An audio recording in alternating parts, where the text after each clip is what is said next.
She said it to her coworker, quietly, casually. The way you complain about someone when you're absolutely certain they can't hear you. She called him arrogant, emotionally unavailable, dangerously attractive. Every word was true.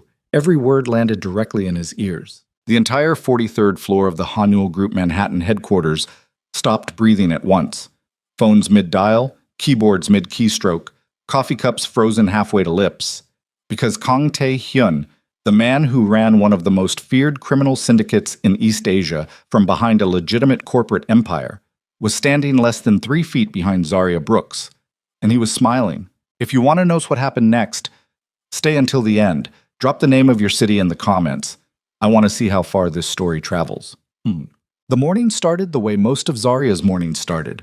Badly and entirely her own fault. She'd overslept by 11 minutes, which meant she missed the express train, which meant she had to take the local, which meant she arrived at the Hanul Group building at 8:47 instead of 8:30, which meant she had to get coffee from the cart on the corner instead of the good machine on the 38th floor, which meant she was now standing in the elevator on 43 with 3 paper cups stacked in one hand, a manila folder tucked under her arm, and a tablet balanced against her hip that was already showing a crack across the lower right corner from where she'd dropped it last Thursday. The elevator doors opened. She stepped out and immediately collided with the corner of the reception desk. The tablet lurched. She grabbed it. The folder slid. She caught the folder with her elbow. One of the coffee cups tilted at a violent angle and hot liquid sloshed against the plastic lid, and Zaria stood there for a full 3 seconds in the middle of the executive floor doing the kind of full-body negotiation that only deeply clumsy people understood. The silent, desperate bargain you make with gravity when you're one bad exhale away from disaster. She won. Barely.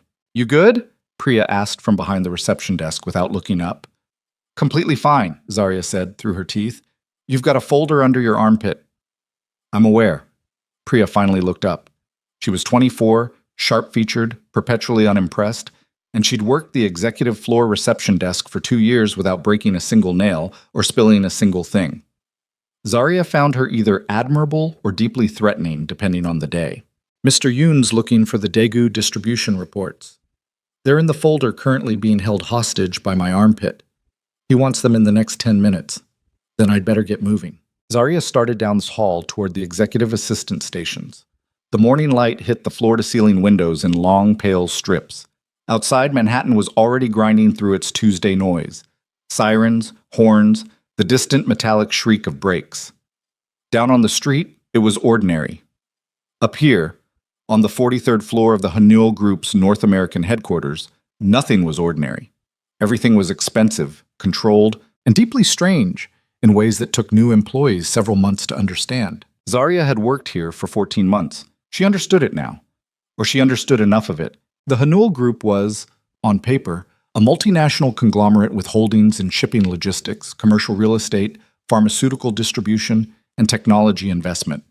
On paper, it was clean. It had lawyers and accountants and a public relations team that worked out of a separate floor. It had a charity foundation with a functioning board. It had been profiled in 3 separate business publications in the past 2 years. Off paper, the employees on 43 didn't talk about what the Hanul Group actually was. You didn't get hired onto this floor without signing documents that would end your career if violated.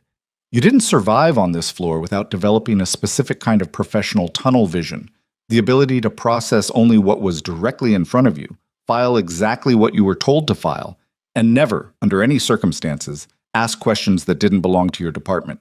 Zaria was good at her job. She was efficient, detail-oriented, and genuinely liked by most of the people she worked with. She was also deeply unsuited, temperamentally, to the particular kind of silence the 43rd floor required. She talked too much. She laughed too loud.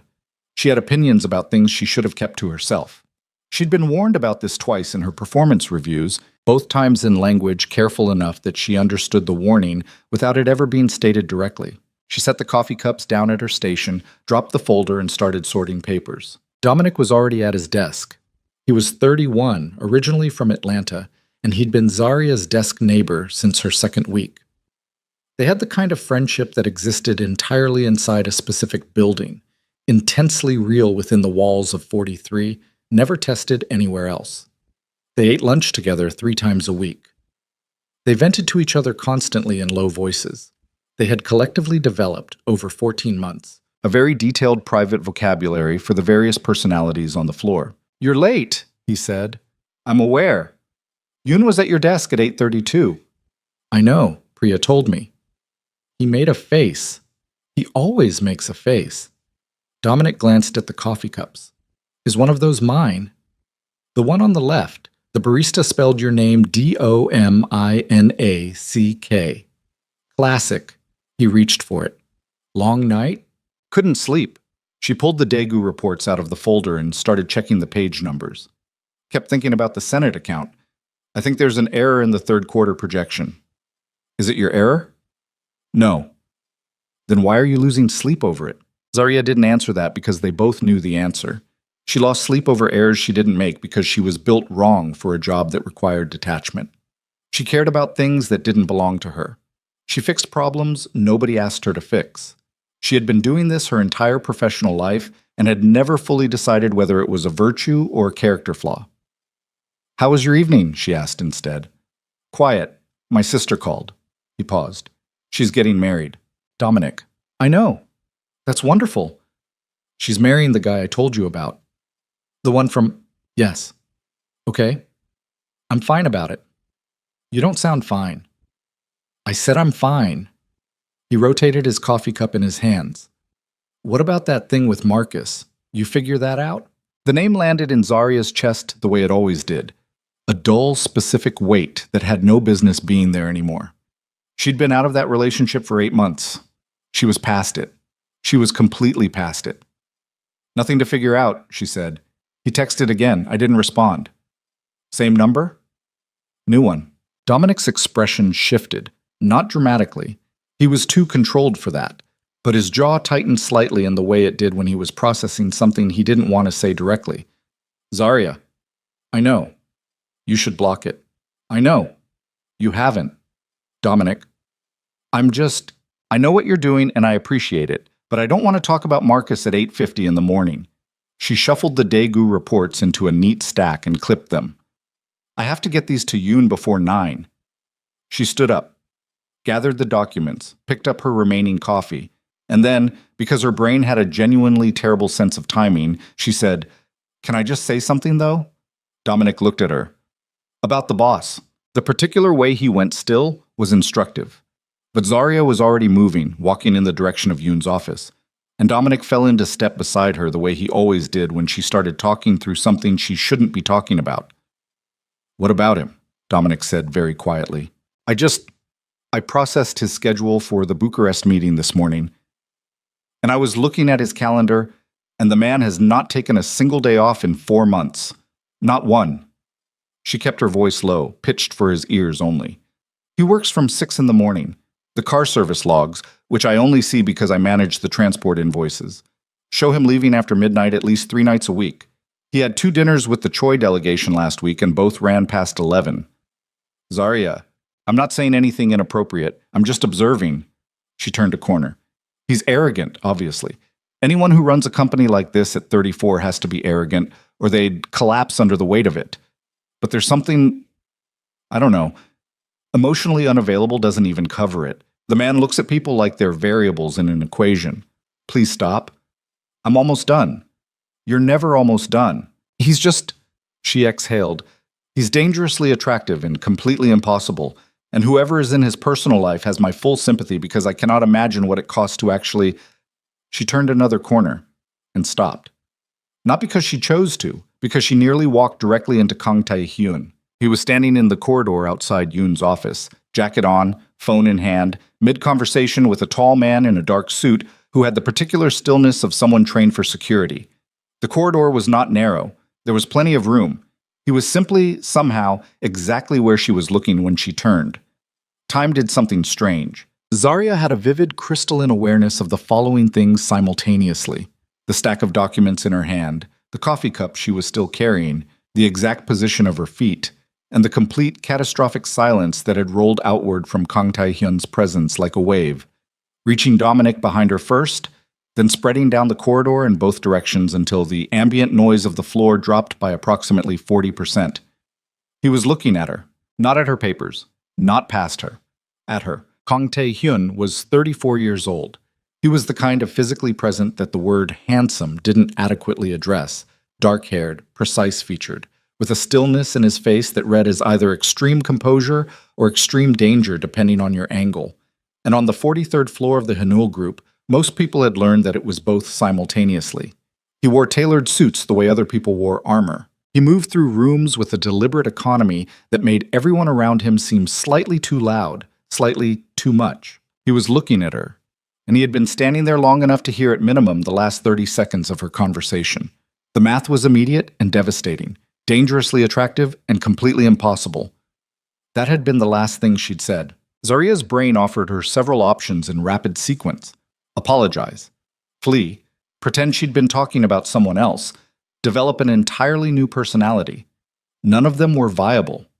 None of them were executable. She stood there holding her documents and her coffee and felt the specific airless horror of having said a true thing to the wrong person. His security detail had gone very still. Dominic, somewhere behind her, had apparently stopped breathing entirely. Taehyun looked at her for another moment. Then his eyes moved, unhurried, controlled, to the tablet she was gripping against her side, the same cracked tablet that had been negotiating with gravity all morning. It had shifted again during the sudden stop. The angle was wrong. She could feel it. He moved. Not fast. Not with any urgency. He simply reached out and caught the tablet before it finished its fall, closing his hand around the edge of it with the precise, calm efficiency of someone who had been watching the situation develop and had already decided exactly when to intervene. He held it for a moment, looked at the cracked corner, then he held it out to her. She took it. Her fingers were cold. He looked at the stack of documents under her arm, at the coffee, at her general organizational situation, and without any change of expression, he adjusted the folder slightly, one small deliberate correction to the angle of it, so that it sat more securely against her body. The weight distribution, he said quietly. You're carrying it wrong. His voice was low, not soft. Low. The kind of register that didn't need volume to reach you. Zaria said nothing. He looked at her directly then, and the faint thing at the corners of his mouth was not quite a smile. It was something more controlled than that, something more deliberate. Be careful making observations out loud, Miss Brooks, he said. Someone might start making them back. He held her gaze for exactly long enough. Then he turned back to his security detail and resumed whatever conversation she had interrupted, smoothly, without hesitation, as though nothing had happened. Zaria walked to Yoon's office, delivered the documents, came back to her desk, sat down. Dominic sat at his desk for 37 seconds without speaking. Zaria, he finally said, I know. He heard everything. I know. He caught your tablet. I know. He fixed your folder. Dominic, I was there. What does that mean? She looked at her screen. Her hands were still cold. I don't know what it means. By 11 o'clock, half the floor had heard a version of what happened in the corridor. The versions varied. In some of them, Taehyun had been furious. In some of them, Zaria had cried.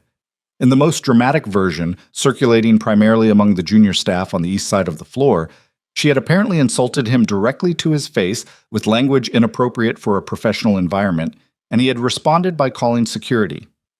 None of these versions were accurate. In all of them, the assumption was the same. Zaria Brooks was done. She spent the morning working through it. Not the fear was present but manageable. Mostly she was processing the specific recurrent humiliation of having her own mouth outpace her judgment in the one environment where it mattered most. She was 28 years old. She had a business administration degree she'd gotten on partial scholarship, a certification in data analysis she'd completed on her own time, and 14 months of professional history in one of the most controlled workplaces in Manhattan. She was not supposed to still be doing this. The morning passed. Nothing happened. No summons, no email, no security escort, no call from HR. By 2 o'clock, the tension on the floor had downgraded from acute to ambient. By 4, most people had moved on to other concerns. Dominic brought her a sandwich from the place on 48th that she never splurged on herself and left it on her desk without comment, which was as close as he got to emotional support in a professional setting, and she ate it while finalizing the transport invoice reconciliation for the month. At 5:15, as she was packing her bag, Priya appeared at her desk. Priya set down a black envelope. No stamp, no office letterhead, no return address. Just a small, flat envelope, matte black, sealed with a gold disc embossed with a character Zarya recognized as the Haneul Group's internal administrative mark, the one used only for executive-level communications. "This came for you," Priya said. "From who?" Priya's expression was professionally neutral in the way that meant she had strong feelings she was choosing not to express. "From upstairs." Upstairs, the 47th floor, the floor that wasn't on the official building directory, the floor Zarya had never been to, the floor where, as best anyone on 43 could tell, Kang Tae-hyun spent the portion of his working day that wasn't accounted for by his visible schedule. Priya left without further explanation. Zarya held the envelope. Around her, the floor was going through its end-of-day transition, monitors going dark, bags being gathered, conversations wrapping up, chairs pushed in. Dominic was already standing, jacket on, watching her from across the cluster of desks with an expression that was trying to be neutral and failing. She opened the envelope. Inside was a card. Heavy stock. One line of text. Dinner. Tonight. 8 p.m. The address will be sent to your phone in 1 hour. No signature. That was all. She turned it over. Nothing on the back. Dominic crossed the floor to her desk and looked at the card over her shoulder. He read it twice. Then he straightened up and looked at her. "Well," he said, "yeah. That could mean, I know. Or it could be, I know. What are you going to do?" Zarya looked at the card for another moment. Then she put it in her bag. "I'm going to go home and change," she said, "because apparently I'm having dinner with my boss." The address came through at 6:18. It was a restaurant in Tribeca that Zarya had passed twice and never entered because the exterior alone, all darkened glass and minimal signage, communicated very clearly that it was not designed for people who worried about the bill. She took a cab. The traffic was bad. She sat in the back with her hands in her lap and tried to organize her thoughts into something coherent, which failed. The truth was that she had no category for this. She had a category for being fired. She'd been fired once before, from a job at a small logistics firm, when she was 24, and it had been humiliating but survivable. She had a category for formal warnings, for HR meetings, for the slow institutional machinery of professional consequences. What she did not have a category for was a black envelope and a private dinner, and the memory of Kang Tae-hyun fixing the angle of her folder with quiet, total precision. He could have had her fired for what she said. That was the plain reality. On the 43rd floor of the Haneul Group, employment continued at the complete discretion of the organization, and the organization was, in the final accounting, whatever Kang Tae-hyun decided it was. The legal documents she'd signed on her first day were dense with that particular implication. He hadn't had her fired. He'd caught her tablet. She didn't know what to do with that. The restaurant was exactly what its exterior suggested. Dark, quiet, expensive, and almost aggressively private. A man at the door took her name and led her through the main room, which was sparsely populated for a Tuesday evening, toward a back section separated from the rest of the space by a frosted glass partition. There was a table. There was wine already poured. And Tae-hyun was already seated, jacket still on, phone face down beside his plate, looking exactly as controlled and impossible as he'd looked every other time she'd seen him. He stood when she arrived. She hadn't expected that. She sat down across from him and spent the first 40 seconds trying to read the situation and coming up with nothing useful. "Miss Brooks," he said. "Mr. Kang. Thank you for coming." The formality of it was so precise that she almost laughed. She managed not to. "You didn't really give me a choice." Something moved briefly across his expression. Not offense. Something closer to acknowledgement. "I didn't. That's true." He picked up his wine. "I should have. I'm told I don't ask enough." She blinked. "Who tells you that?" "Various people." A pause. "Nobody currently employed by my organization." And then before she could think better of it, "That's not exactly a recommendation for honesty, is it?" The silence that followed had a different quality than any of the silences she'd experienced in his presence before. It wasn't dangerous. It was thoughtful. He looked at her. "No," he said. "It isn't." The dinner lasted 3 hours. She couldn't have said afterward at what point it stopped being a consequence, an extended, oddly elegant version of being called into the principal's office, and became something else. It was gradual, incremental. like the temperature changing in a room so slowly you don't notice until you've already taken off your coat. He asked her about the Senate account. She told him about the projection error, the one that wasn't her mistake, the one she'd been losing sleep over anyway. She watched his face while she explained it and noticed that he was actually listening, not waiting for her to finish, not processing her words as background noise while he composed his response. He was listening the way people listened when they were genuinely interested, which was rare enough in any setting and completely foreign in this one. He asked her how long she'd been at the company. 14 months. He asked how she'd ended up in administrative support rather than data analysis, given that she had a certification. She told him about the job market, about the timing, about the way she'd taken the Hinnoel position because it paid more than the analytics role she'd been offered and she'd needed the money. She said it plainly, without apology, and was dimly aware that this was not how she usually talked in his vicinity. He told her, and this landed oddly, with more weight than the information itself should have carried, that the woman who'd built the company's North American administrative infrastructure had been an accountant originally. That she'd taken a lateral position once and built something out of it that nobody had anticipated. Zarya watched him say this. "Are you telling me there's opportunity for advancement?" she asked. "I'm telling you that positions aren't always what they look like from the outside. Is that true of yours?" The question was out before she'd decided to ask it. She felt the edge of it immediately. Too direct, too personal. Too much the kind of question that crossed the invisible line she'd already crossed once today. He looked at her for a long moment. "Yes," he said. "It is." He didn't elaborate. She didn't push. But something settled between them after that, some small renegotiation of the conversational terms, and the rest of the dinner moved differently. Easier, stranger. He didn't smile much. When he did, it was brief and controlled, like something he'd learned to ration. He spoke with precision. He chose words with an exactness that would have read as cold in another register, but in his simply read as careful. Like a man who had been careless with language once and learned from it. She talked too much. She knew she talked too much. She said things she didn't mean to say, and then watched him process them without any of the reaction she'd been conditioned to expect. No impatience. No condescension. No faint practiced suggestion that she was being a little too much for the room. Marcus had made her feel like a lot. Not cruelly. He'd never been straightforwardly cruel.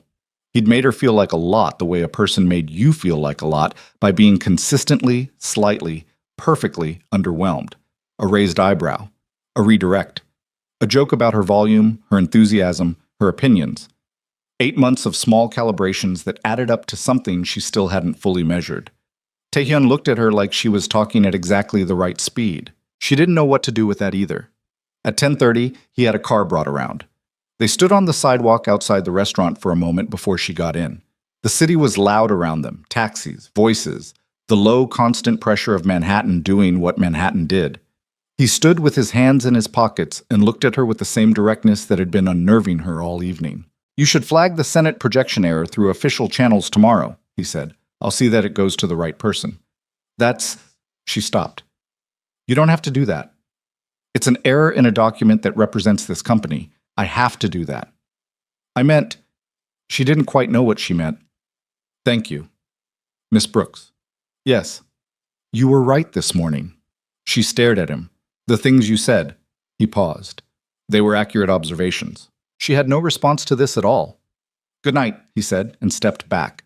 She got in the car. Driving back uptown, she stared at the city lights smearing past the windows and tried to rebuild her understanding of the evening from the beginning, and couldn't. It didn't fit any framework she had. Her phone buzzed. An unknown number. A text message. "You looked comfortable tonight. That's going to be a problem." She stared at it. It was not Taehyun's number. She'd seen his number on internal communications enough times to recognize it. She typed back. "Who is this?" 3 dots appeared, then disappeared, then appeared again. Someone who's been watching for a while. "Enjoy the attention while it lasts, Zarya. Men like Kang Taehyun don't stay interested in women like you." Her stomach dropped. She read it twice. Then she turned her phone face down against her thigh and watched the lights go past outside the window and tried to figure out when exactly this evening had stopped being about a dinner and started being about something she didn't yet have a name for. The car pulled up to her building. She went inside. She did not sleep. She blocked the number at 2 in the morning. Then she lay in the dark staring at the ceiling of her apartment on West 114th Street and thought about blocking it, and then thought about unblocking it, and then didn't. The number was gone. The words were not. They lived in a very specific place behind her sternum that she recognized because Marcus had lived there too, for 8 months after the relationship ended, in the form of small, sharp memories that arrived without warning and always at the worst time. Men like Kang Tai-hyun don't stay interested in women like you. She knew the architecture of that sentence. She'd heard it before, restructured into different words, deployed in different contexts. Her ex-boyfriend had been very good at that particular construction, the sentence that pretended to be observation while functioning as instruction.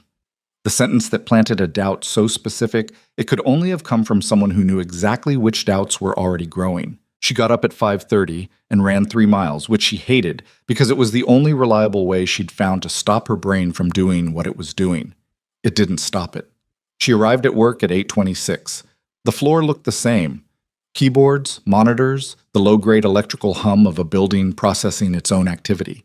Priya at the reception desk. The distant sound of someone's phone. Morning light in long pale strips across the expensive flooring. Dominic was already at his desk. He looked at her when she came in. He had the expression he got when he was trying to determine something without asking directly. She sat down, logged in, and waited. "So," he said. "So, how was it?" "It was dinner." Zaria. "It was dinner at a restaurant in Tribeca. We talked about the Senate account and organizational structure and some other things." She paused. "He said my morning observations were accurate." Dominic stared at her for a long time. "He said what?" "He acknowledged that the things I said about him were correct." "He said that, more or less." "The CEO of the Hanuel Group told you to your face that you were right about him." "You're going to make it weird." "It is already weird." He leaned forward. "Zaria, men like that don't—" She looked at him. He stopped. "Don't what?" she said, very carefully. Something moved across his face. Recognition, possibly, or discomfort. He sat back. "I was going to say they don't usually do that. Acknowledge things." "Okay," she said. "That's all I was going to say." "Okay." She turned back to her screen. Her chest was doing something unpleasant. Not at Dominic. Dominic wasn't the problem. The problem was that the sentence was already so close to the surface that a half-finished version of it from a completely different source still landed in the same place. She flagged the Senate projection error through official channels at 9:15, the way Tai-hyun had told her to, forwarding it to the senior analytics team with a brief, factual summary. She wrote the email 3 times. The first version was too apologetic. The second was too aggressive. The third was simply what it was: a document, an error, a request for correction. She sent it. At 11, a response came back from the head of the analytics team. A terse, 2-line acknowledgement that the error had been identified and was being corrected, and that her attention to detail was noted. It was not a large thing, but it sat differently than it should have. At noon, she went to the small break room on the east side of 43 to eat the lunch she'd actually remembered to pack, which was an improvement over most Tuesdays.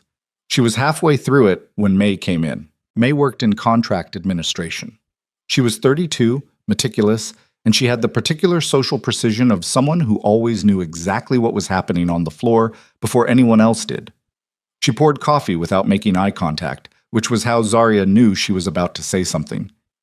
"You went to dinner at Belmore last night," May said. Zaria chewed her food. "Did I?" "That's what I heard." "Where did you hear that?" "Does it matter?" May turned around. She wasn't hostile. She was something more careful than that. "I'm asking because people are talking, and I thought you should know before it becomes a thing." "What kind of thing?" May set down her coffee.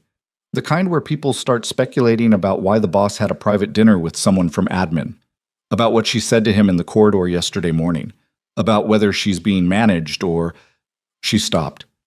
"You're smart and you're good at your job, and this floor has a long memory. I just think you should know." Zaria looked at her sandwich. "Thanks, May," she said. May left. She finished eating without tasting any of it. The afternoon moved through her in pieces. At 2, she processed the week's transport invoices and noticed a recurring discrepancy in a vendor account that had been slightly off for 3 consecutive months. Small enough to look like rounding error, large enough to be something else. She flagged it. added it to the document she was slowly building about the pattern of small administrative irregularities she'd been noticing since month 9. She didn't know what it was. She knew it was something. At 3:45, her phone buzzed. Internal extension, 47th floor. She picked up. Miss Brooks? A woman's voice. Efficient. Mr. Kang would like to see you at 4. Today? In 20 minutes, yes. She hung up and sat looking at her screen for a moment. Dominic was watching her again. 47? She said. He nodded slowly. You want me to No, I'm fine. The elevator to 47 required a separate key card, which the security desk downstairs provided after a 1-minute phone verification. The doors opened onto a floor that was architecturally the same as 43 and experientially entirely different, quieter, darker. The air felt different up here, or maybe that was just her. A man she didn't recognize met her at the elevator and walked her to a set of doors at the end of the hall. He knocked once, opened them without waiting for a response, and stepped aside. The office was large and oriented toward the south, floor-to-ceiling windows, the full sweep of lower Manhattan in the late afternoon light, the harbor visible as a gray glitter at the edge of the frame. There were 2 chairs in front of a desk that held a laptop, several documents, and nothing else. Clean surfaces. Nothing decorative. No art on the walls. It looked like the workspace of someone who didn't want things to look like anything. Tae-hyun was standing at the window when she came in. He turned when he heard her. He'd taken off his jacket. The absence of it was small but noticeable. Something reduced, something slightly less armored. Sit, he said. Not rude, just direct. She sat.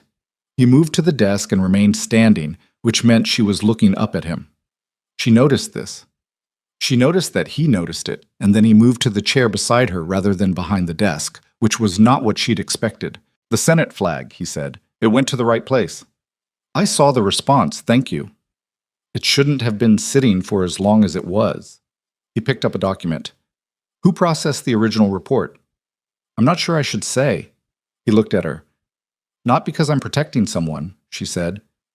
Because I don't want to be the person who makes accusations without... I'm not asking for an accusation. I'm asking for a name. She held his gaze. Chen in the 3rd floor analytics team, but it might have been an honest mistake. It might have been. He set the document down. I'll look at it. A silence. That wasn't the only reason I called you up, he said. She waited. He reached for his phone and turned it to face her. On the screen was an image, a photograph taken from across a street, shot through what looked like a vehicle window, slightly blurred, the restaurant exterior from last night, them walking out. The angle was bad enough that the photo was ambiguous in isolation. The caption attached to it was not. Hanel CEO, entertaining company staff in private. Posted to a gossip account that covered Manhattan business social circles. 47 minutes ago. Already at 800 shares. Zaria's stomach dropped. It was posted anonymously, Tae-hyun said. The account is 3 months old. It's been used before to distribute information about the company. She looked at the photo, at the caption, at the share count, which had updated since he'd pulled up the page. I didn't, she started. I know you didn't. I don't have any connection to... I know that too. His voice was even. I'm telling you because you should know before you see it somewhere else.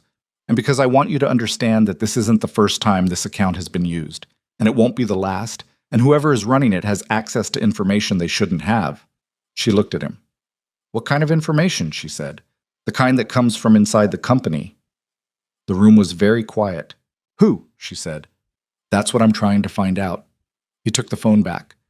In the meantime, I need to ask you something directly. Okay. Is there anyone in your personal life, outside the company, who might have reason to connect you to me? Who might have been watching your movements? She went still. He noticed. She could see him notice. Zaria, he said. It was the first time he'd used her name. She registered it and filed it away to process later. My ex-boyfriend, she said. Tell me. His name is Marcus Reed. We were together for 2 years. It ended 8 months ago. He's been... She paused. He's been inconsistent since. Texting from different numbers, showing up at places he knew I'd be, nothing aggressive, nothing I could specifically call anything. Except I got a text last night from an unknown number after I got home. It said, She stopped. What did it say? She looked at her hands. It said that men like you don't stay interested in women like me. The silence had a different texture after that. Did you respond? He said. No, I blocked it. Good. He was quiet for a moment. Do you have documentation, the texts from other numbers? Some of them. I deleted some. Keep everything going forward. She nodded. He leaned forward slightly, elbows on knees, and she was suddenly very aware of how close the chairs were. Not inappropriately close. Close enough that she could see the tiredness in his face more clearly, the particular exhaustion that wasn't about sleep but about the long, sustained cost of holding everything together under pressure. I'm going to have someone look at the account, he said, and at the photo. It might be unrelated to your ex-boyfriend, but if there's a connection, I'll find it. You don't have to. You work for me, he said simply. Anything that's coming from inside this company that affects you is my concern. She wanted to argue with this. She couldn't find the argument. Okay, she said. He stood. She stood. They were the same height, nearly. She hadn't known that. The account currently has 1,040 shares, he said. He wasn't looking at his phone. He was looking at her. By tomorrow morning, it'll be in the business columns. There'll be questions. About me. About both of us. Mostly about you. She kept her face even. I've handled worse. Have you? Yes. He looked at her for a moment. All right, he said, not challenging it, just acknowledging it. She left. In the elevator going down, she pressed her back against the wall and exhaled for what felt like the first time since she'd walked in. Her hands were steady. The rest of her wasn't, exactly, but the hands were steady, and she focused on that, and by the time the doors opened on 43, she had reorganized her expression into something functional. Dominic took one look at her and stood up. I'm fine, she said. You're not fine. I need you to not push on this right now. He sat back down. Slowly. His eyes tracked her as she went to her desk and pulled up the internal transport discrepancy document she'd been building and started cross-referencing dates. Her hands moved. Her brain worked. The work was real and concrete, and it occupied the part of her mind that would otherwise run calculations she didn't want to run. By 5:30, the floor was mostly empty. She stayed until 6:15, then packed up, went home, and changed. She made herself eat dinner. She sat on her couch with the television on for company without watching it. At 8:40, she picked up her phone and checked the gossip account. The post had 11,000 shares. The comments were, she put the phone down. She picked it up again. There was a reply thread under the post that had been running for 2 hours. Most of it was what she'd expected, but speculation, jokes, the low-grade social violence that the internet administered to women in her position without breaking a sweat. But in the thread, under 3 different anonymous handles, were things she hadn't expected. Her salary. Her address had been partially redacted, but not fully. Her previous employer. Someone had assembled a portrait of her from public and semi-public sources and posted it in fragments across the comment thread, and the effect of it, even with the gaps, even without a face attached, was to make her feel not like a person in a story, but like a document. A file. Something that could be opened and passed around and annotated without her consent. Her chest was tight. She sat with it for a moment. Then she went through the comments one more time, methodical, and saved screenshots of each one. Her hands moved. Her brain worked. If she stopped moving, the other thing would get in. The cold, familiar feeling of being reduced, of being the problem in a room, of being exactly as small as someone else had always insisted she was. Her phone rang. Unknown number. She let it go to voicemail. The voicemail notification came up 30 seconds later. She played it. It was Marcus. Not the Marcus from texts.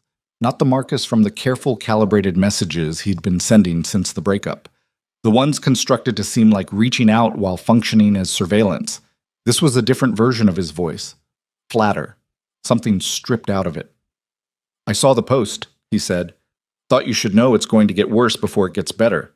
That's usually how these things go. Call me if you want to talk. She played it twice. Then she sat on her couch in the quiet of her apartment and felt the specific, profound exhaustion of a woman who had spent years managing someone else's idea of her own story and understood, with the clean clarity that came from hearing his voice at the end of a day like this one, that the text last night had not been from a stranger. She pulled up the blocked number, unblocked it, read the text again. Men like Kang Tae-hyun don't stay interested in women like you. She knew that construction. She'd grown up inside that construction for 2 years. She knew the rhythm of it, the placement of the knife, the angle of... The knife had an angle she recognized. She sat with that recognition for a long time. The phone in her hand, the voicemail still queued, the apartment quiet around her in the way. Apartments got quiet after 10 at night when the building settled into itself and the street noise dropped to something distant and impersonal. She sat with it and let herself understand what she was understanding. Marcus had known about the dinner before it was posted. The text had come through at 11:17. She'd checked the timestamp twice. The gossip account post had gone up the following afternoon, which meant the text wasn't a response to the post.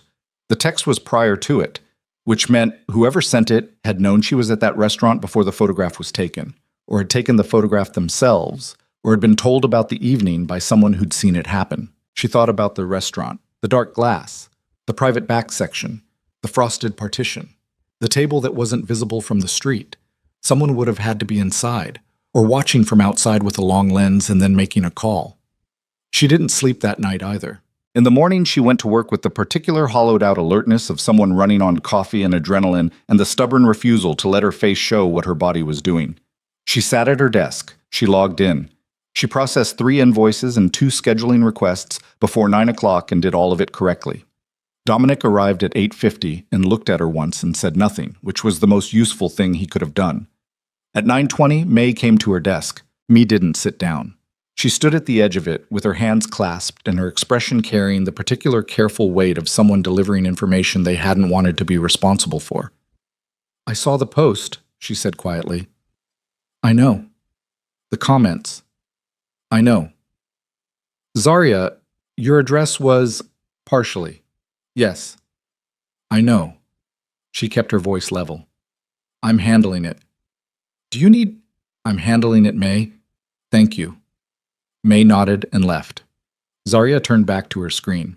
At 10:15, her extension rang, 47th floor. She picked up. "Car will be at the building entrance at noon," the same efficient voice said. "Pack whatever you need for several days." She stopped. "I'm sorry?" "Mr. Kang's instructions. Bring what you need. The car will wait." The line went dead. She sat with the phone in her hand for a moment. Then she put it down and looked at Dominic. "I need you to cover my afternoon," she said. He stared at her. "Zarya, I know how it sounds. I don't have a better explanation right now." She started shutting down her active files in the correct order, saving everything, clearing her screen. "The Chandler invoices are in the yellow folder in the second drawer. The 3 o'clock conference call is a dial-in. The number is on the sticky note on my monitor. Everything else can wait until tomorrow." "Tomorrow. I'll explain when I can. You can't just..." "Dominic?" She looked at him directly. "Someone put my address online last night. Partially, but enough. I have reason to think I know who's behind it, and apparently so does my employer." She paused. "I'm going somewhere safer. That's all I know right now." He held her gaze for a long moment. "Call me," he said. "I will." She went home, packed a bag in 11 minutes. She was efficient when it was necessary, had always been efficient under pressure even when everything else was falling apart, and was back at the building entrance at noon exactly. The car was black, large, and the driver was not the usual car service. He was one of the men she recognized from 47, which told her something about how seriously this was being treated. They drove for 50 minutes out of the city into Westchester, and then further north along roads that narrowed and became tree-lined and eventually deposited them in front of a gate that opened without the driver touching anything visible. Beyond the gate was a long driveway. At the end of the driveway was a house that was technically described as an estate the way the Hanul Group was technically described as a corporation. The word was accurate and also entirely inadequate. It was large, stone and glass, set into the land rather than imposed on it, screened by old trees on 3 sides. There were lights on inside despite the afternoon hour, and 2 men standing near the entrance whose entire physical vocabulary communicated the same thing as the driver's. Tae-hyun was not at the door. A woman was. She was in her late 60s, Korean, with short silver hair cut close, and a face that had been beautiful for so long that the beauty had settled into something beyond category. Just structure now, just precision. She wore a dark blazer and no jewelry, and she stood at the top of the entrance steps with her hands folded and looked at Zarya with the kind of assessment that took in everything at once and reached conclusions faster than conversation could. "Miss Brooks," she said. Her English was precise and lightly accented. "I'm Madame Seo. Come inside." Zarya came inside. The interior was... She registered it in passing because her brain was doing several things at once, spare and warm simultaneously, which shouldn't have worked but did. Clean lines, real art, not decorative art. Books on actual shelves, not arranged for appearance. A house that someone lived in, which was not what she'd expected. Madame Seo led her to a sitting room and indicated a chair with a small, authoritative gesture that didn't leave room for negotiation. Zarya sat. Madame Seo remained standing. She looked at Zarya for a moment with that same telescopic assessment. Then she said, "How much do you know about what's happening?" "Less than I'd like to." "That's honest." A pause. "What do you know?" "Someone's been feeding information about me to an anonymous account. The account posted a photograph of me and Mr. Kang leaving a restaurant. The comments included partial personal information, my address, my salary, my previous employer." She kept her voice flat and factual. "I believe my ex-boyfriend is involved. I believe someone inside the company may also be involved. And I believe Mr. Kang brought me here because whoever is doing this knows where I live." Madame Seo studied her. "You didn't ask why you should trust us," she said. "I weighed my options on the drive up." Something shifted in Madame Seo's expression. Not quite a smile, but adjacent to one. She sat down across from Zarya with the unhurried movement of someone who had been making difficult decisions in difficult rooms for a very long time. "Taehyun will be here by this evening," she said. "Until then, you'll have a room and whatever you need. There are things to explain, and he should be here to explain them." "What kind of things?" "The kind that put last night in context." She paused. "Do you know what this company actually is, Miss Brooks?" Zarya looked at her steadily. "I know what the documents I signed on my first day were for." "Yes," Madame Seo said quietly. "I imagine you do." Taehyun arrived at 6:47. She heard the car on the gravel, heard the door, heard the shift in atmosphere that happened in the house when he entered it. A subtle recalibration, everyone in the building adjusting their orientation slightly toward a new center of gravity. He came into the sitting room still in his coat. His face was carrying something she hadn't seen in it before. Not anger, not the controlled composure she'd cataloged across 14 months of proximity. Something tighter than that. Something that had been wound up over several hours and not yet released. He looked at her. "You're all right," he said. It wasn't quite a question. "I'm fine." He nodded once, took off his coat and sat across from her in the chair Madame Seo had occupied. He was quiet for a moment. She watched him organize whatever he was about to say. "The account," he said. "We traced it." She waited. "It's registered to a shell email, but the IP address for the original post came from a coffee shop on the Upper West Side. We pulled the shop's Wi-Fi logs. There was a device logged in at the relevant time, a phone registered to a business account." He paused. "A company called Reed Meridian Consulting."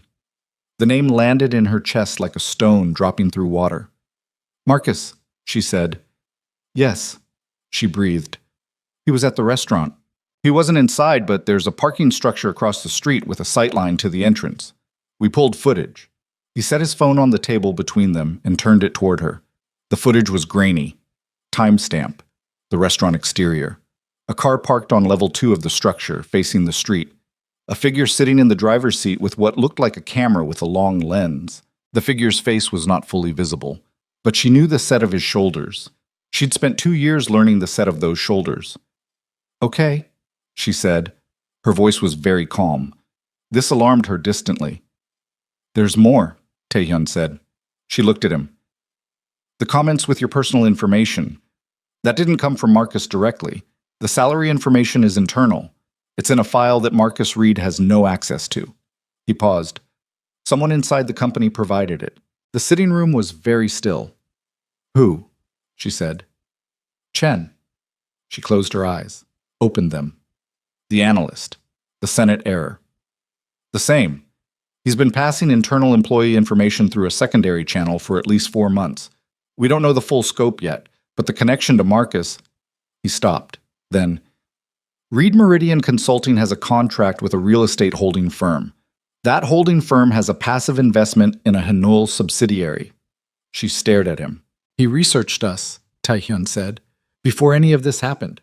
He found a line in. He found someone inside who needed money and had access to HR files.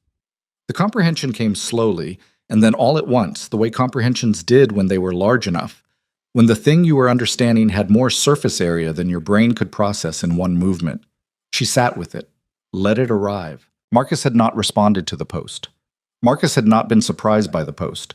Marcus had made the post possible, not as a reaction to her dinner with Tae-hyun, as something planned, as something with infrastructure, as something that had been constructed over months, using a financial connection he'd engineered, using a person inside the company he'd identified and cultivated, using the specific and detailed knowledge of her insecurities that he'd spent 2 years acquiring. He'd been building this before she ever sat down to dinner in Tribeca, which meant he'd been watching her long enough to know the dinner was coming before she knew it herself. How long? She said. Based on Chen's file access logs, at least 5 months. 5 months ago, she hadn't spoken to Tae-hyun outside of standard administrative channels. 5 months ago, she had been a secretary on the 43rd floor who occasionally processed his transport invoices. He was watching me, she said. Yes. He wasn't trying to get me back. The realization had a specific texture, not sharp, not hot, cold, flat. He was building something to use, in case. Taehyun didn't confirm it because he didn't need to. It was already confirmed. It was laid out in IP addresses and parking garage footage, and the file access logs of a man on the 3rd floor who'd needed money and made the worst decision of his professional life. She stood up. Not in anger. She didn't have room for anger yet. She stood up because sitting still had become physically impossible, and the room was large enough that she could take 4 steps in one direction without hitting anything, which she needed. He knew, she said. She was talking to the room as much as to Tae-hyun. Before the photo, before the post. He'd already set up the channel. He was waiting for a reason. She stopped moving. The text, the night of the dinner, he said men like you don't stay interested in women like me. She turned around. He sent it before the post went up. He was trying to get me to pull back, so that if I did, the whole thing would be unnecessary, and if I didn't, then the post was the next step, Taehyun said. Yes. The room was quiet. There are more steps, she said. It wasn't a question. Almost certainly. She looked at him. He was watching her with that direct, unguarded attention that she still didn't have a framework for. He looked tired. He looked like a man who had spent the day being angry on behalf of someone else and had converted most of that anger into action because action was the only language he had for it. What does he want? She said. What people like that always want. He paused. Control of the narrative. He wants to be the reason something falls apart. Yes. She thought about Marcus for a moment. The specific, particular Marcus she'd known. Not the version who sent careful texts. The version underneath that. The version she'd caught glimpses of in the 2nd year when she'd started pulling away, started trusting her own instincts more than his interpretations of them. The way his face got very still when she disagreed with him. The way he'd make the disagreement disappear, absorb it, restructure it into something that required her to re-examine her own position. He had never shouted. He'd never needed to. What happens to Chen, she said. That's being handled. And Marcus. Taehyun was quiet for a moment. What do you want to happen? She looked at him. I want it to stop, she said. I want my address off the internet. I want my salary off the internet. I want... She stopped, pressed her fingers to her sternum briefly, where the tightness lived. I want to stop being a document that he passes around to make a point. Okay, Taehyun said. Just that. She looked at him for a moment longer. Then she turned toward the window. The grounds outside were dark now, the trees black against a slightly lighter sky. Security lights at the perimeter casting long, pale lines across the grass. She heard him stand, heard him cross the room. He stopped behind her. Not close, not invasive, just present. The way he'd been present in the corridor that first morning, that particular quality of stillness that occupied space without forcing itself into it. There's a room upstairs, he said. You should sleep. I won't sleep. Try anyway. She almost said something sharp, swallowed it. He was right, and they both knew he was right. and arguing with it would have been performance rather than necessity. She turned around. He was closer than she'd gauged. She stopped with about 18 inches between them and looked at his face. This close, the tiredness was very clear. The particular cost of whatever he'd spent the day doing was written in him, not dramatically, not in a way he'd want noticed. "Why is this your problem?" she said quietly. "Really?" He looked at her for a moment. "It became my problem," he said. "The day I walked into a corridor and a woman told me the truth about myself without flinching. She didn't have anything to put against that. She went upstairs. She lay in the dark in a room that was quiet, in a way her apartment had never been quiet. No street noise, no neighbor sounds, no city pressing against the walls, and stared at the ceiling and thought about Marcus. Not with longing, not even with the residual grief she'd been carrying for 8 months, with something colder and more clear-eyed than either of those things. She thought about the 2 years, the small calibrations, the way she'd learned to modulate herself, her volume, her enthusiasm, her certainty, to fit the shape of what he needed her to be. How gradual it had been, how she'd mistaken the process of diminishment for the process of maturity, because he'd framed it that way, and she'd been young enough and uncertain enough to accept the framing. She thought about Vanessa Cole. The name had surfaced in the parking garage footage metadata. Vehicle registration. She'd seen it on Tae-hyun's phone before he'd turned it away. She hadn't said anything about it. Marcus was engaged, which meant whatever he was building here wasn't about wanting her back. It was purely about control, about the intolerable fact of her existing in a context he hadn't authorized, being seen by a man more powerful than himself, refusing to remain in the category he'd assigned her to. She understood it very clearly now, and understanding it clearly, she understood something else. This was not over. The post was a step. Chen was a step. The text was a step. All of it had been escalation towards something she couldn't yet fully see, and Marcus Reed was patient in the way that people were patient when they had. She was still awake at 3 a.m. when she heard the car. Not Tae-hyun's car. She'd heard that one arrive and knew its sound now, the particular weight of it on the gravel. This was something else.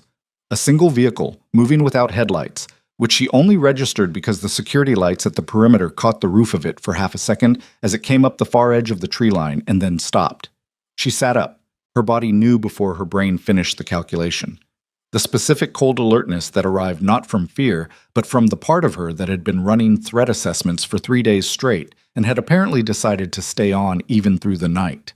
She went to the window, looked out. The grounds were dark and still. The security lights held their positions at the perimeter. Nothing moved. Then one of the lights went out. She was already moving toward the door when she heard the knock.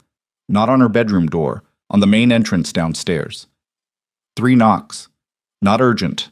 Deliberate. She opened her door. The hallway was dim. At the end of it, one of Tae-hyun's men was already moving toward the stairs with his hand at his side in a way that communicated everything she needed to know about what he was carrying. She pulled on shoes and followed. At the bottom of the stairs, Madame Seo was already in the entrance hall, dressed as though she'd never gone to bed at all. She looked at Zarya when she came down and didn't tell her to go back upstairs, which Zarya took as acknowledgement that the situation had moved beyond the point where being kept safe in a room was a viable option. Tae-hyun came from the back of the house. He'd been awake. He was in dark clothes, and he had the flat, total focus of someone who had already processed the threat and moved past the processing stage into the response stage. He looked at the man by the door, who said 2 words in Korean. Tae-hyun looked at Zarya. "Stay close," he said. The door opened. Vanessa Cole was standing on the front steps. She was 30, maybe 31, with the kind of composed, expensive appearance that took money and effort to produce. Silk blouse, dark coat, hair arranged perfectly despite the hour and the cold, and whatever had brought her here in a car without headlights at 3 a.m. But the composure had fractures in it. She'd been crying recently. Not currently, not messily, but the evidence was there in the slight swelling at her eyes, and the particular set of her jaw that came from a woman who'd cried and then forced herself to stop. She looked at Tae-hyun first, then at Zarya. "I need 5 minutes," she said. The security detail was very still.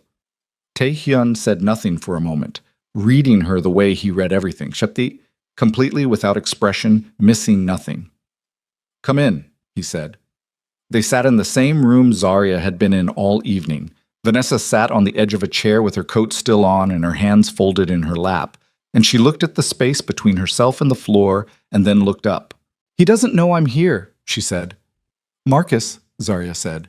"Yes." She paused. "We've been engaged for 4 months. I found out about—" She stopped, started again. "I found things. On his laptop. I shouldn't have been looking. I was trying to find the insurance documents for his car. I had to use his computer because mine was updating, and I found a folder." The room was very quiet. "What was in it?" Taehyun said. "Photographs." Vanessa's voice was steady in the way voices were steady when the owner had been working on the steadiness for several hours. "Of her." She looked at Zarya. "Hundreds. Not recent. From when you were together, some of them. But also from after.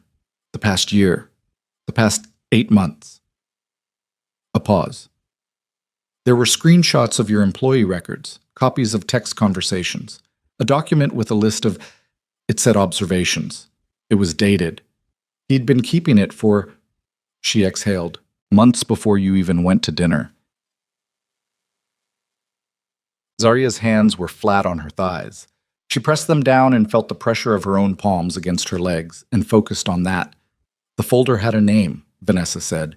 "He'd named it." She looked at Zarya directly. "He named it after you." The silence that followed had physical weight. "Why are you here?" Taehyun said. His voice was even, controlled. But something underneath it had changed, a contained, precise quality that wasn't there before, like a temperature dropping 1 degree at a time in a room. "Because what he's planning next is worse than the post." Vanessa looked at him. "He has more. More records. More photographs. Some of them personal, from when they were together. He's been talking to someone at a media outlet. Not a gossip account. An actual publication. He's pitching a story." She paused. "Not about her and you. About the Hanul group." Taehyun went very still. "He's been building a parallel case for 3 months," Vanessa said, "using the financial connection through the subsidiary, the real estate holding firm. He has documentation that he thinks connects legitimate Hanul transactions to. He thinks he has something that looks like money movement." She looked at Taehyun steadily. "He's going to the publication tomorrow morning. He has a meeting at 9. "What publication?" Taehyun said. She told him. Taehyun stood up. He said something in Korean to the man by the door. Short, sharp, 3 syllables. The man left immediately. Vanessa was still looking at Zarya. "I'm not here because I feel sorry for you," she said quietly. "It wasn't unkind, it was honest. I'm here because I looked at that folder and I understood that the man I said yes to doesn't exist. And whatever he's built on me, whatever version of me he's been running, I don't want to be part of what he's using it for." Zarya looked at her. "What did you do with the folder?" "I copied it, everything in it." She reached into her coat and produced a small drive, set it on the table between them. "Before he woke up this morning, I copied the whole thing and put it back where I found it so he doesn't know." She looked at the drive. "I don't know how useful it is, but it has his documentation. Whatever he built, it's on there." Taehyun looked at the drive, then at Vanessa. "You understand what this is?" "Yes. If he finds out you came here—" "I know." She stood up. Her coat was still perfectly arranged. Her hands were still perfectly still. "I'm not staying in New York. I have family in Boston. I'm leaving in the morning after he goes to his meeting." She looked at Zarya one last time. "He never got over losing control of you. I think you probably already knew that." She paused. "I'm sorry it took me 4 months to see what I was looking at." She left. The sound of her car on the gravel faded. Taehyun picked up the drive and turned it in his fingers and then handed it to the man who'd reappeared in the doorway. 2 more words in Korean. The man left again. 9 a.m., Zarya said. "Yes." "How long does it take to get back to the city?" 50 minutes. "It's 3:30. I know." He looked at her. Something in his face had shifted from the controlled precision of the last few hours into something more exposed. Not vulnerable, not in any way that looked like weakness, but present. More present than she'd seen him. "He's going to say I gave the Hanul financial documents to a reporter," she said. "That's going to be part of it. The secretary with access to the executive floor, access to the transport invoices. A relationship with the boss that explains why she might have had access to more than her position required." She heard herself laying it out and hated the clarity of it. "He's going to make me the source." "I know." I didn't. I know, Zarya. If that story runs, it won't run. You can't stop I can make it so that whatever he brings into that meeting is provably false. His voice was flat and absolute. The documentation he has connects legitimate transactions to a holding structure he's misread. He doesn't have a real story. He has an interpretation that requires gaps he can't actually fill. He paused. But the photographs, the personal ones. His jaw tightened slightly.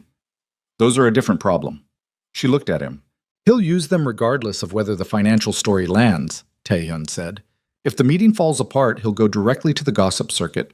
More personal information. Photographs from your relationship. He's structured this so that even if the main attack fails, the collateral damage to you continues. She stood up. She stood up and walked to the window and stood there with her arms crossed over her chest and stared at the dark grounds and thought about Marcus at 27 when she'd first met him. Sharp, attentive. The particular magnetism of a man who made you feel chosen. She thought about year one, which had been good enough that she'd spent a long time after the breakup questioning whether year two had really been what it was. She thought about the folder on his laptop, named after her. Hundreds of photographs. A document of observations dated back to before any of this had started. He hadn't been planning this because she went to dinner with Taehyun. He'd been planning this because she'd left him and continued to exist. She turned around. I want to be there, she said. Taehyun looked at her. At the meeting. I want to be there when it falls apart. That's not...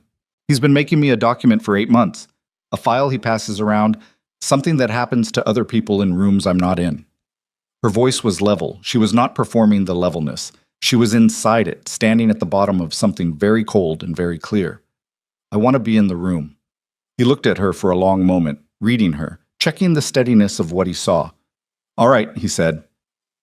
They left the estate at 5:15. The city came back up around them as they drove south, the sky going from black to the particular pre-dawn gray of New York, the highway thinning and then thickening as the morning shifts started moving. Taehyun was on his phone for most of the drive, speaking in Korean, his voice low and continuous beside her. She watched the city assemble itself through the window and kept her hands flat on her thighs and didn't let herself run the scenarios. His legal team had been working through the night. She didn't know what that meant exactly in the context of an organization like the Hanuel Group. She knew what it meant in the context of the man beside her. It meant that whatever Marcus Reed was bringing to that 9 o'clock meeting, there was already a counter-architecture being built around it. They arrived at the building where the publication had its offices at 8:40. Taehyun's lawyer was already in the lobby. A woman named Park, 50s, in a coat that cost more than Zarya's monthly rent, with the unhurried authority of someone who had won significant battles in rooms not much different from this one. She and Taehyun spoke briefly in the corner. Then Park looked at Zarya. You shouldn't be here officially, Park said. I know. If he sees you before the meeting starts, he'll know something changed, Zarya said. I know that too. Park looked at her for another moment. There's a conference room on the 4th floor. I can put you in there. You'll be able to hear the meeting through the interior window once it's open. She paused. Not ideal. It's enough, Zarya said. At 8:58, she was standing in a glass-walled conference room on the 4th floor with a view through an interior window into the adjacent meeting room, which was separated from her by a single partition and a door that Park had left cracked open at a calculated angle. The room held a rectangular table, 6 chairs, a screen for presentations. 3 people from the publication's editorial and legal team were already seated. At 9:02, Marcus Reed walked in. She hadn't seen him in 4 months. He looked the same. That was the thing that always hit her. He looked exactly the same. Well-dressed, well-maintained, the particular smooth presentation of a man who controlled his surfaces completely. He was carrying a slim portfolio. He was smiling at the editorial team with the specific warmth he deployed when he needed people to like him before he needed them to trust him. He sat down. He opened the portfolio, and Park walked in behind him. Marcus turned and saw her, and the smile did something. A microsecond adjustment, barely visible, the smile finding new coordinates. He looked at Park without recognition, because he had no reason to recognize her yet. Mr. Reed, Park said, sitting down at the table without being invited. My name is Park Jion. I represent the Hanuel Group's North American legal interests. I understand you're planning to present documentation today regarding my client's financial activities. The room temperature dropped. "This is a private editorial meeting," one of the publication's people said. "Yes," Park said pleasantly. "I'm aware. I'm here because we became aware of this meeting 40 minutes ago when one of Mr. Reed's own business contacts informed us of its nature. I'm not here to disrupt your editorial process. I'm here to offer documentation that directly addresses the claims Mr. Reed intends to make." She set a folder on the table. "In the interest of accuracy." Marcus looked at the folder. He looked at Park. Something behind his eyes recalculated. "I haven't made any claims yet," he said. "No, but you have documentation prepared." Park's voice was even and professional and carried the particular pleasantness of someone who had already won and was simply administering the conclusion. Specifically, a financial analysis of transaction flows between Hanul's subsidiary accounts and a real estate holding structure that you believe demonstrates irregular movement. She paused. "The holding structure in question is the Meridian Westfield Fund. You have a passive investment in it through Reed Meridian Consulting. You have had that investment for 11 months. The room was very still. "The transactions you've characterized as irregular," Park continued, "are documented loan repayments between entities whose relationship you've misrepresented in your analysis, intentionally or otherwise. The documentation in front of you includes the original loan agreements, the repayment schedule, the regulatory filings, and the compliance records." She looked at him. "There is no story here, Mr. Reed. There is, however, a significant conflict of interest in the fact that you hold a financial stake in one of the entities you're claiming to investigate." Marcus's jaw was tight. "There's also the matter of the employee records you obtained from a Hanul staff member," Park said. "That's a separate legal matter that I suspect the editorial team here would want to be aware of before proceeding with anything Mr. Reed has provided." The publication's legal representative was already leaning toward their editorial colleague and speaking quietly. Marcus put both hands flat on the table. His voice, when he spoke, was still controlled. That was the thing about him. Even now, even here, he was controlled. "I'd like to know who told you about this meeting." "Several people," Park said simply. "I want a name."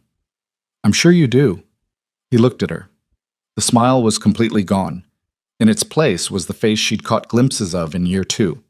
Still, very still, in the way that things were still right before they stopped being still. "This is intimidation," he said. "This is disclosure," Park said. "The intimidation characterization will be interesting to make publicly, given that the intimidating party would be a woman with a legal brief and a folder of regulatory filings." She closed her own folder. "I'd recommend you take some time to review the documentation before making any further decisions about what you want to do this morning." She stood up. The meeting was over. Zaria watched Marcus Reed sit in that room for 47 seconds after Park left. He sat with his hands flat on the table and stared at the folder he hadn't opened, and she could see his face from the angle of the interior window, the specific, particular face of a man whose architecture had been dismantled in front of an audience and who was now running calculations about what came next. Then he looked up, not at Park, who was already gone, not at the publication team, who were in a quiet, urgent conversation at the far end of the table. He looked directly at the interior window. He couldn't see her. The angle was wrong. The light was wrong. She was standing back from the glass. He had no reason to know she was there. But he looked directly at the window for a long moment, and his face held the flat, particular expression of a man who had just understood that something he thought he controlled had... He looked at the window for 11 seconds. She counted them.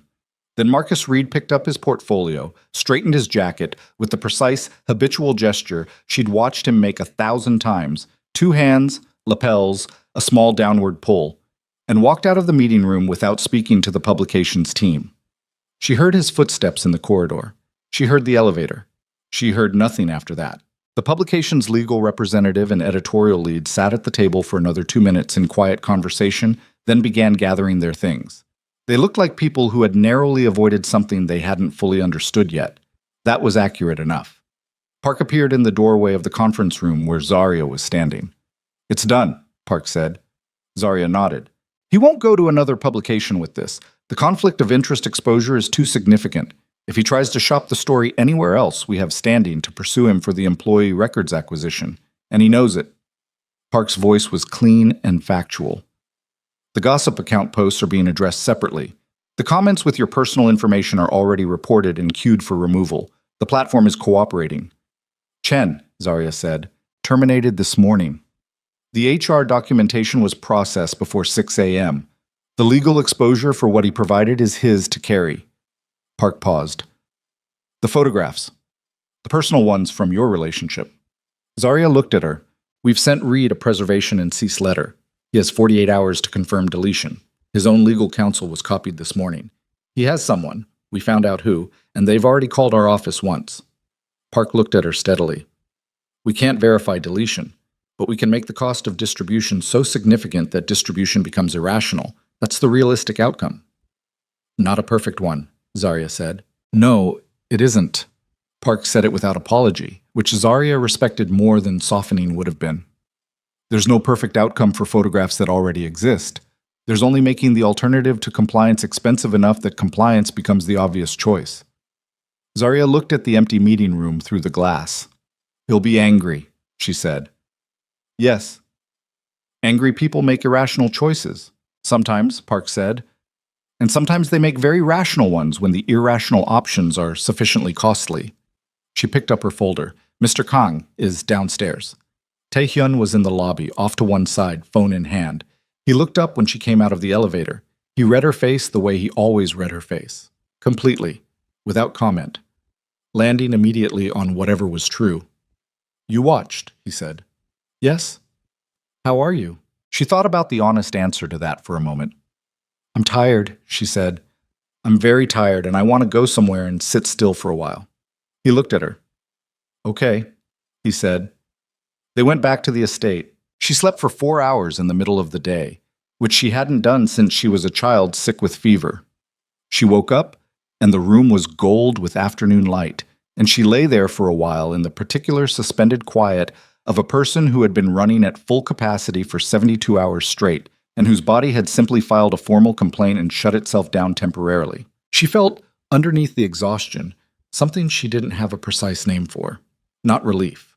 Relief implied a return to prior conditions, and prior conditions were gone. The version of her life that had existed before the black envelope, before the corridor, before the photograph, and the texts and the parking garage footage, and the folder named after her on a man's laptop. None of that was going back. But underneath the exhaustion and the unnameable thing was something else, something smaller and more durable. She lay there and tried to locate it accurately, and the closest she could get was this. She was still here. She had stood in that conference room and watched the architecture of someone else's cruelty get dismantled in front of witnesses, and she had not become small. She had not become the document he'd been trying to make her. She was still here, and she was still herself. And those two things felt significant in a way they hadn't before. She got up, washed her face, went downstairs. Madame So was in the kitchen, a large clean room at the back of the house with windows that faced the grounds. She was at the counter doing something with tea that involved a precise, unhurried attention. She looked up when Zarya came in. Sit, she said. Not unkind. The same quality as Taehyun's directness. It didn't leave room for argument, not because it was aggressive, but because it simply didn't need it. Zarya sat at the kitchen table. Madame Seo brought 2 cups and sat across from her. The tea was plain and hot, and Zarya held the cup in both hands and felt the warmth of it work upward through her palms. He told me what happened this morning, Madame Seo said. The meeting. The meeting. And the other parts. She paused. The photographs? The records? Zarya looked at her cup. That kind of thing, Madame Seo said. The slow kind. It's harder to recover from than the fast kind. People understand the fast kind. It has a shape. The slow kind doesn't have a shape. It just has a direction. And by the time you understand the direction, you're already somewhere you didn't intend to be. Zarya looked at her. You understand what I'm describing, Madame Seo said. It wasn't a question. Yes. How long? 2 years inside it. 8 months carrying it after. She paused. I'm still not entirely sure I'm not carrying it. I think this week I've just been too busy to feel the weight of it. Madame Seo nodded. She wrapped both hands around her own cup and was quiet for a moment. When Taehyun's father built this organization, I watched it do things to him. The father. She spoke carefully, not evasively. Power without accountability becomes its own kind of slow damage. Different direction, same result. She looked at Zarya. Taehyun has spent 15 years trying to understand which parts of what he inherited He can make right, and which parts are simply what they are. He hasn't finished deciding. He told me positions aren't always what they look like from the outside, Zarya said. He told you that. The first night, Madame Seo looked at her for a moment. He doesn't say true things to many people, she said. He doesn't have the opportunity. People who want things from him are too busy wanting. People who are afraid of him are too busy managing the fear. A pause. You walked into that corridor and said what you actually thought because you weren't performing either of those things. I was just clumsy and running late, Zarya said. Madame Seo smiled. It was a real one, brief, full, the kind that changed her face entirely. Yes, she said. Sometimes that's all it takes. Taehyun found her on the grounds at dusk. She'd been walking the perimeter path for 20 minutes, needing the cold and the movement and the specific therapy of putting one foot in front of the other on solid ground while the sky went through its colors above the tree line. He came across the grass from the direction of the house and fell into step beside her without announcement, which she'd stopped finding surprising. They walked in silence for a while. The grounds were quiet. The security lights hadn't come on yet. The last of the daylight was going pink and gray at the edges of the sky. Reed's lawyer called Park again this afternoon, he said. What did they want? To confirm that the cease letter was the extent of our current legal position, that we weren't planning additional action. He paused. It means he's scared. Scared people check their exposure repeatedly. Is that enough? He was quiet for a moment. It's what's available.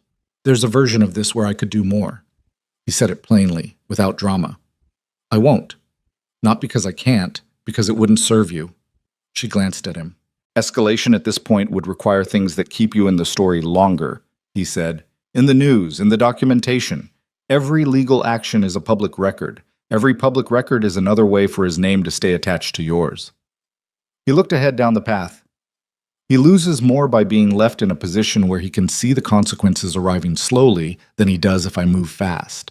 His business relationships are already shifting. His partners are already making calls. The Meridian Westfield Fund has had 3 investor inquiries today about the conflict of interest exposure. He paused. He built his career on reputation management.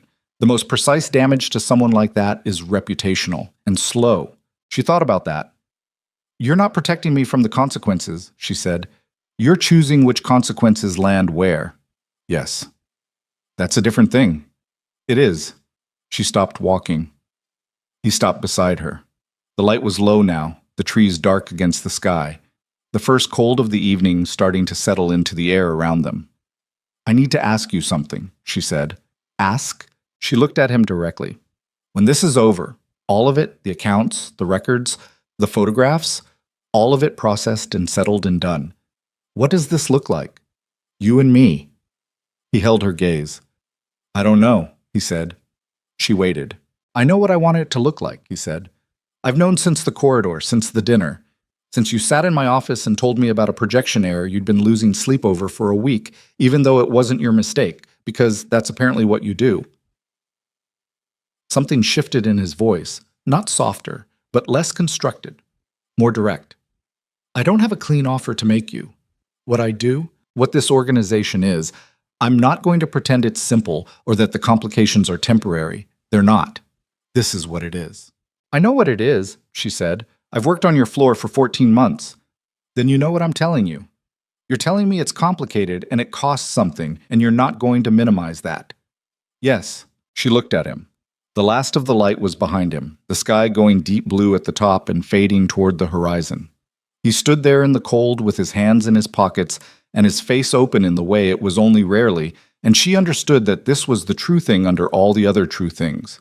That he was a man who had learned to operate at a remove from everyone around him, not because he wanted to, but because want had never been relevant to the calculation, and that she had somehow become a problem in that calculation that he hadn't known how to solve, except by honesty. I'm not afraid of complicated, she said. I know. I'm afraid of slow damage, she said, the kind Madame Seo described, the kind that moves in a direction without announcing itself. She paused. I need to know that what I see is actually what's there. I can work with complicated. I can't work with a version of you that's edited for my benefit. He looked at her for a long time. I called you by your first name once, he said. 3 days ago, I've been calling you Miss Brooks for 14 months because that's the appropriate register for this situation, and I called you by your name once without deciding to, and I noticed it immediately." He paused. "I don't know if that's the answer to what you're asking, but it's accurate." She felt something loosen in her chest. Not dramatically, quietly. The way things loosened when they'd been held tightly for a long time, and the hands holding them finally, slowly, let go. "Zarya," she said. He looked at her. "That's my name. You can use it." He held her gaze. "Zarya," he said. It was the same low register, the same precision, but it had a different weight in it than anything she'd heard him say before. Not formal, not constructed, just real. Just the weight of a name in the mouth of someone for whom names meant something. She took a step toward him. He didn't step back. She put her hand flat against his chest, not reaching up to him, just placing it there, feeling the fabric of his coat, and beneath it the warmth of him and the slow, steady movement of his breathing. He looked down at her hand, then at her face. He covered her hand with his. They stood there on the grounds in the cold with the dark coming in from all sides, and the security lights beginning to flicker on at the perimeter, and she let herself feel what it felt like to stand in a place where she was not being managed, not being reduced, not being measured against a version of herself that someone else had constructed for their own use. It felt like standing on solid ground. It felt like something she'd been trying to get back to for longer than 8 months, longer than the end of a relationship. Something she'd been trying to get back to since she'd started apologizing before she spoke, and modulating her volume and accepting the faint, practiced suggestion that she was a little too much for the room. She was not too much. She was exactly what she was. His hand was warm over hers. "Come inside," he said. She went inside. The weeks after that moved differently. Marcus Reed's name appeared in a business column 3 weeks later, not in the story he'd been planning, but in a brief item about a withdrawn investment in the Meridian Westfield Fund following a disclosed conflict of interest. The item was 4 sentences. It named him. It named the fund. It was accurate, and it was public, and it was the kind of thing that attached to a professional reputation with the quiet permanence of a stain that never fully lifted. His fiancée had already left by then. Vanessa Cole was in Boston, as she'd said she would be. Zarya learned this not through any formal channel, but through Madame Seo, who had a network of information that operated independently of anything Zarya asked or needed to understand. The gossip account went dark in the second week. Not deleted, just silent, as though whoever had been running it had looked at the landscape and made a rational decision. The comments with her personal information were removed by the platform within 5 days of the reports going in. Her salary stopped being a thing on the internet. Her address stopped being a thing on the internet. It didn't unhappen. She understood that. The people who'd seen it had seen it, and the specific violation of having her file opened and passed around in comment sections was not something that got fully repaired by removal. But it stopped spreading, it stopped growing, and there was something in the stopping that allowed her to breathe again, in the particular way she hadn't been breathing since she'd stood in that corridor with a cracked tablet and 3 coffees and said what she actually thought. She went back to the 43rd floor. Her desk was where she'd left it. Dominic was where she'd left him.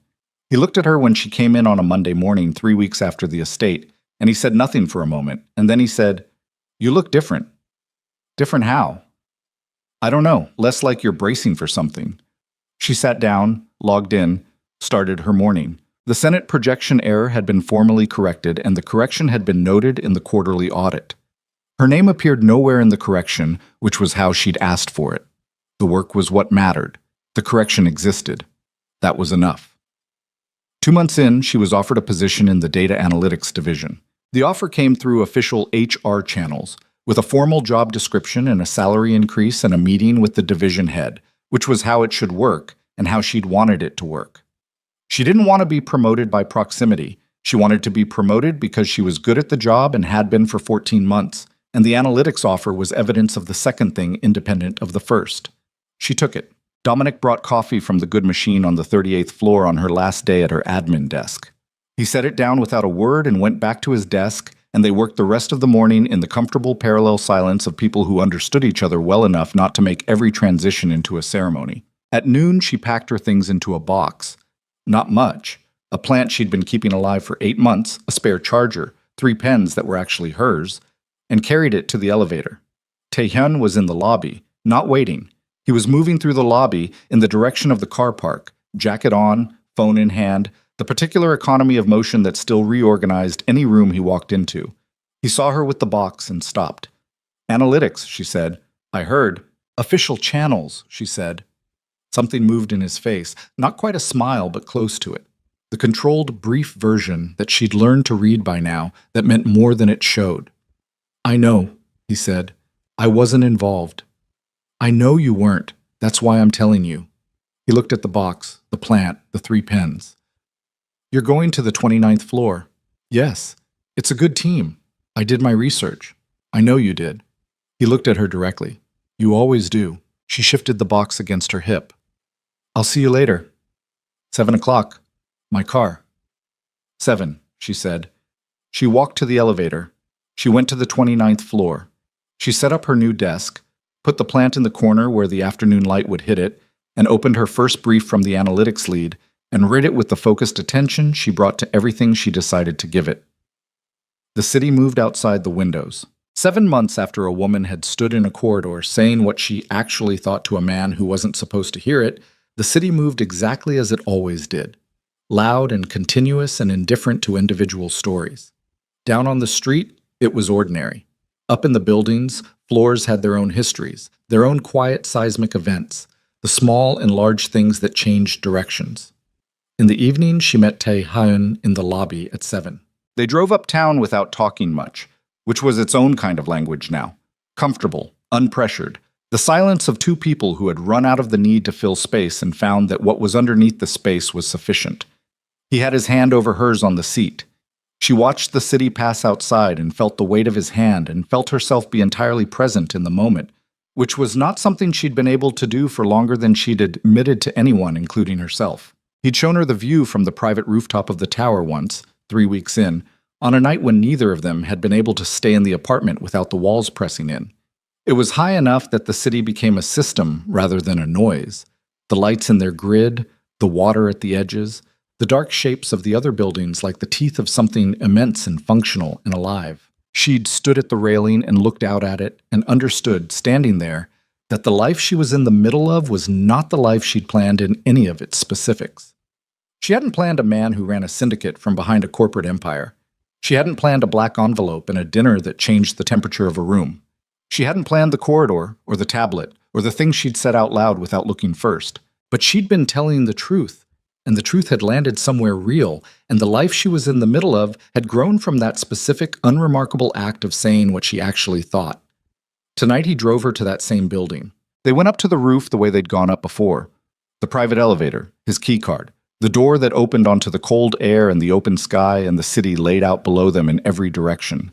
The night was clear, cold, the kind of November that made Manhattan look like it had been designed rather than accumulated. She went to the railing. He came to stand beside her. I have something to ask you, he said. She turned to look at him. He reached into his coat pocket and produced something small and held it toward her in his palm. Not dramatically, not on one knee, not with any architecture of ceremony that required a particular response. Just his hand, open, and in it a ring that was simple and precise, the way he was simple and precise, a single dark stone in a clean setting. Not because this is the next logical step, he said. Not because of what happened or what it cost or what we got through. Because when I'm in a room with you, I'm actually in the room. He paused. The city moved below them. That hasn't been true in a long time. She looked at the ring. She looked at his face. She thought about what it had cost to get here. Not the Marcus Reed of it, not the gossip accounts, and the parking garages and the documents, and the 3 days she'd spent running on adrenaline while her entire professional and personal life got dismantled and reassembled around her. Underneath all of that, the 8 months of carrying something that wasn't hers to carry. The 2 years before that of slowly accepting a smaller version of herself because someone she trusted had needed her to be smaller. The long, quiet work of recovering what she'd given away. She thought about standing in a corridor with 3 coffees and a cracked tablet and saying what she actually thought. She picked up the ring from his palm. She held it for a moment, felt the cool weight of it, the clean edge of the setting, the fact of it. Yes, she said. She put it on herself. It fit. Of course it fit. He looked at her hand, then at her face. The thing in his expression was not the controlled, rationed version.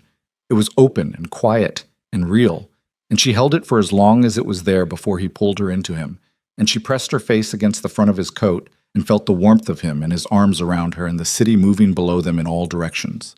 The lights were everywhere. She was not too much.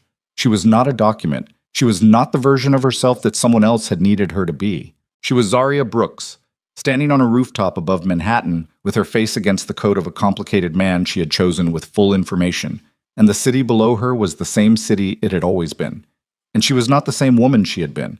And the difference between those two things, the city unchanged, herself changed, felt like the only kind of ending that was actually true. The ring was cold from the night air. Her hand was warm. Both were real.